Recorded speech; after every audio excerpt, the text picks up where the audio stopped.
wall is going to be 7 feet high. I'm in my studio here, and you can see 7 foot high by 16 feet in length.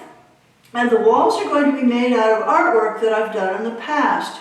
I've worked in many media, so some will be made out of collage, others out of etchings, also watercolors, drawings, my volcano imagery. There's so many things that I can go back to that I've worked in the past that I'm hoping to rework in a very new and inventive way. Now, each wall is going to have an observer, and the observers are not going to be live human beings, and they're going to be plywood cutouts. And here's an example of one of the observers over here. These figures, the plywood cutouts, were made by myself and Tom Chippendale, the carpenter who's been helping me for many years with my career. We made them to model clothes that I've made myself for an exhibit that I had at the Milton Art Museum. So my dresses that I made in the past, this is an example. It's dyed, I dyed the fabric and then I painted on the fabric. And it was a dress that I loved wearing for many years. We made the plywood figures so that they could wear the actual dresses. In order to do that, we had to take the arms and make them so they could be detachable. So these plywood figures had been painted black by someone a number of years ago, and the arms had broken off, and they basically had gotten pretty bashed up. So this summer I undertook the project with the help of Arlo Stote and Anne-Marie Gruden of restoring the figures. And in the process, I finally ended up painting them different, more lively colors, and put on a silver patina on top of the underlying color. So I think they're actually better than they ever were when I first made them. Now, in order to be observers of my great walls, the persona has to change a little bit. They can't necessarily be young women wearing gowns like this. So at the beginning of summer, I asked Anne-Marie if she would make some paper cutouts, like paper doll clothes. And indeed, she did do that, and her paper doll clothes now fit on the figures and change the personality and the emotional intent and impact of the figures. Hi, we're back in my garden, the Tuscan garden we call it, because of the tawny oranges and yellows. We're going to be interviewing Anne-Marie Gruden today. She's my technical assistant, and she's a student at the University of Pennsylvania. She's an art major, also working with liberal arts, and is doing the filming for me on this project. At the beginning of the summer, I asked her, Anne-Marie, how would you like to make paper doll cutouts for my plywood people that I made years ago? And she was so interested. Her face lit up and she said, oh, I'd love to do that. So Anne-Marie, how did you get started on the project? What was your original concept idea? Well, my inspiration for the set of 6 people was to be inspired by each element of nature, or 6 different ones, and to match the personality or the spirit of each figure to a different element of nature. So there's water, there's lava, there's sky, there's all these different elements, and they all have a strikingly different color, so the colors are all very vibrant, and there's great variation in not only the color but also the tone of the figure. Anne-Marie, I was so interested. You said that nature was your primary motivation or inspiration. How long in your intellectual development have you been intrigued or inspired by nature, and where did that start? I've been around nature pretty much my entire life. I was one of those children who spent all their time outside with my sister and my brother, and I grew up across from a park, and my mother loved gardening, and we had flowers, so as I drew and painted and just doodled as a child, I would always, I would come back to all those elements of like my mother's garden and the beautiful sky and the nature around me, and I do feel very privileged to have lived in such a green environment. Anne-Marie was one of my students in her early teen years and my teenage art class in the summer. And I do remember, Anne-Marie, that when you did oil paintings, you often picked scenes from nature. Can you remember any of those? I do remember. In fact, a lot of the time I would choose animals to paint because they always have such interesting expressions, just like humans. I remember painting a fox. Their red coat is interesting to see in nature because red is a very bright color. As you might imagine, Anne-Marie was one of my best students. All the students who took that class were very sharp and interested in art. Did you know right from the start what you were going to do in making the paper cutouts, or did you have to think about it for a couple of days? It did not come to me right away. At first I thought that taking inspiration from water and fire would be a little bit too, done. It's been done a lot, but I thought I could put a different spin on it and include some elements that weren't usually in those sets, like lava is one of them.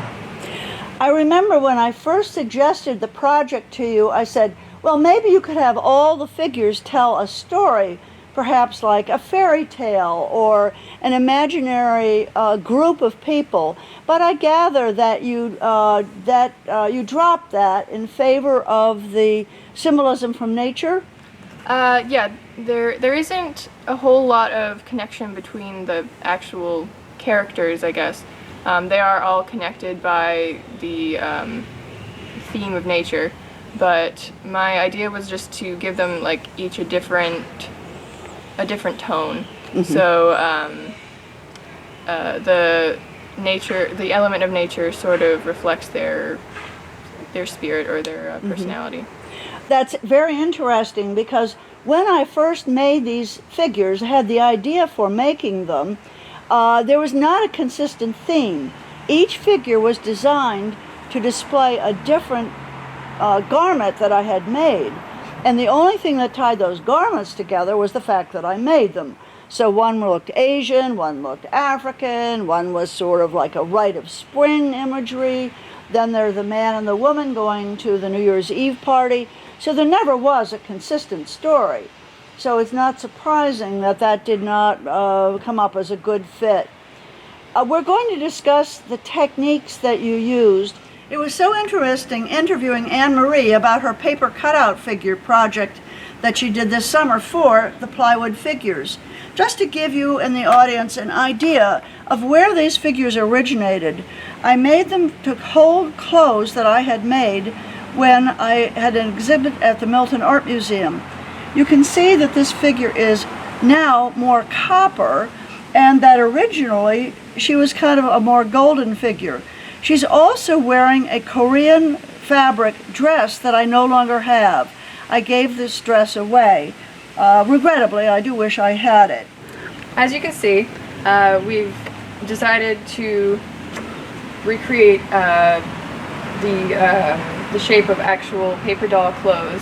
So I've included these just plain white tabs, just like on the ones when I was a child. And to piece these together, I took several really large pieces of white paper and I just taped them together and then flipped them around because I was using tracings of the actual plywood people. And then I traced, I cut, and I painted. This is the first plywood person whose dress is inspired by the pink and yellow roses in Beth's garden.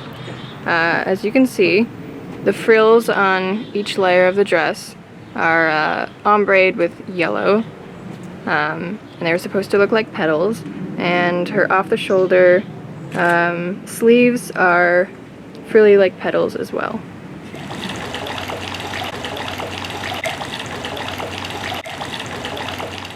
For this wintry blue woman, I decided to dress her in an ice-inspired outfit, which includes a white overcoat and blue pants.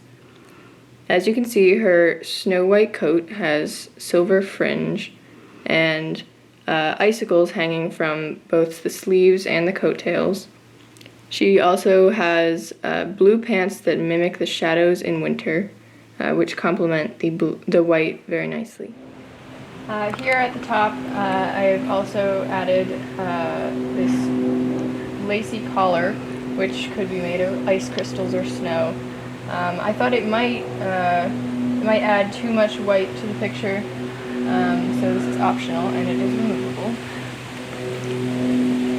And this is her without. For this woman with a nice silvery finish, I decided to pair a water-inspired ball gown with the dancing underwater reflections included as a pattern on the gown's skirt. Her bodice is lined with sea pearls, and at the top, her neckline has the form of a wave. In this image, we can see the bolts above the blue dress. They're necessary to hold the arms onto the figure, because when we dress and undress the figure, the arms have to be detached. This is an image of the beautiful watery painting that Anne-Marie did. Isn't it wonderful how Anne-Marie Grudem has developed just a wonderful blue-green sensuous gown for our New Year's Eve figure? It just occurred to me looking at it that I had some jewelry that might be really fun to add to our elegant lady. A necklace of Chinese beads, a brooch that came from Holland, and a hat that I just happen to have that picks up the color beautifully, and the bird resting in the hat feathers really, I think, goes beautifully with the waves and the blue-green of the gown. Moving to another section of the garden, we're going to look at Anne-Marie's Lava Lady. So this woman has a classic red dress, but instead of just a normal dress, there's flowing lava down her dress, and up here we have hardened lava, like obsidian, and it's glittery. And then down it sort of fades into the yellow, and then at the bottom we have sort of a pool of molten lava. Moving on, we're going to look at the only male figure. This man was originally supposed to be my husband Robert. Somehow or other he got taller, bigger, more aristocratic than my husband, so he's sort of a unique figure. I originally made him to be wearing a tuxedo in full formal dress and a black silk top hat. Anne-Marie, in a very clever turn, has changed him into a more ordinary, friendly man. And I think that's particularly visible the way she rolled the sleeves up to give him a kind of a casual look. For the sole man of this set of plywood people, I've designed a suit with a vest that is inspired by the night sky. Most of it is dark blue, which mimics his skin tone, and then we have stars here in the silver tie, and the moon shining on his arms. Here we are on the other side of the Tuscan courtyard. For this greenish gold woman, I chose to give her a dress inspired by Greek chitons, and on the skirt of her dress she has branches similar to olive trees and vines around her bodice. And the roses now are sort of intertwining with the olive branches, giving it a nice natural look. It's been such fun to work with Anne-Marie. Charming, intelligent, enthusiastic, what we all love about young people. This project has been so interesting for me. Her enthusiasm in making new paper doll clothes. I used to love to cut out paper doll clothes when I was a kid. And to have life-size figures to work with, the paper dolls are going to be really a major part of the Great Wall series. But Anne-Marie, how old are you anyway? I'm 19. 19? I'll be a sophomore in college next year. That means 61 years separate us in age, because I'm 80.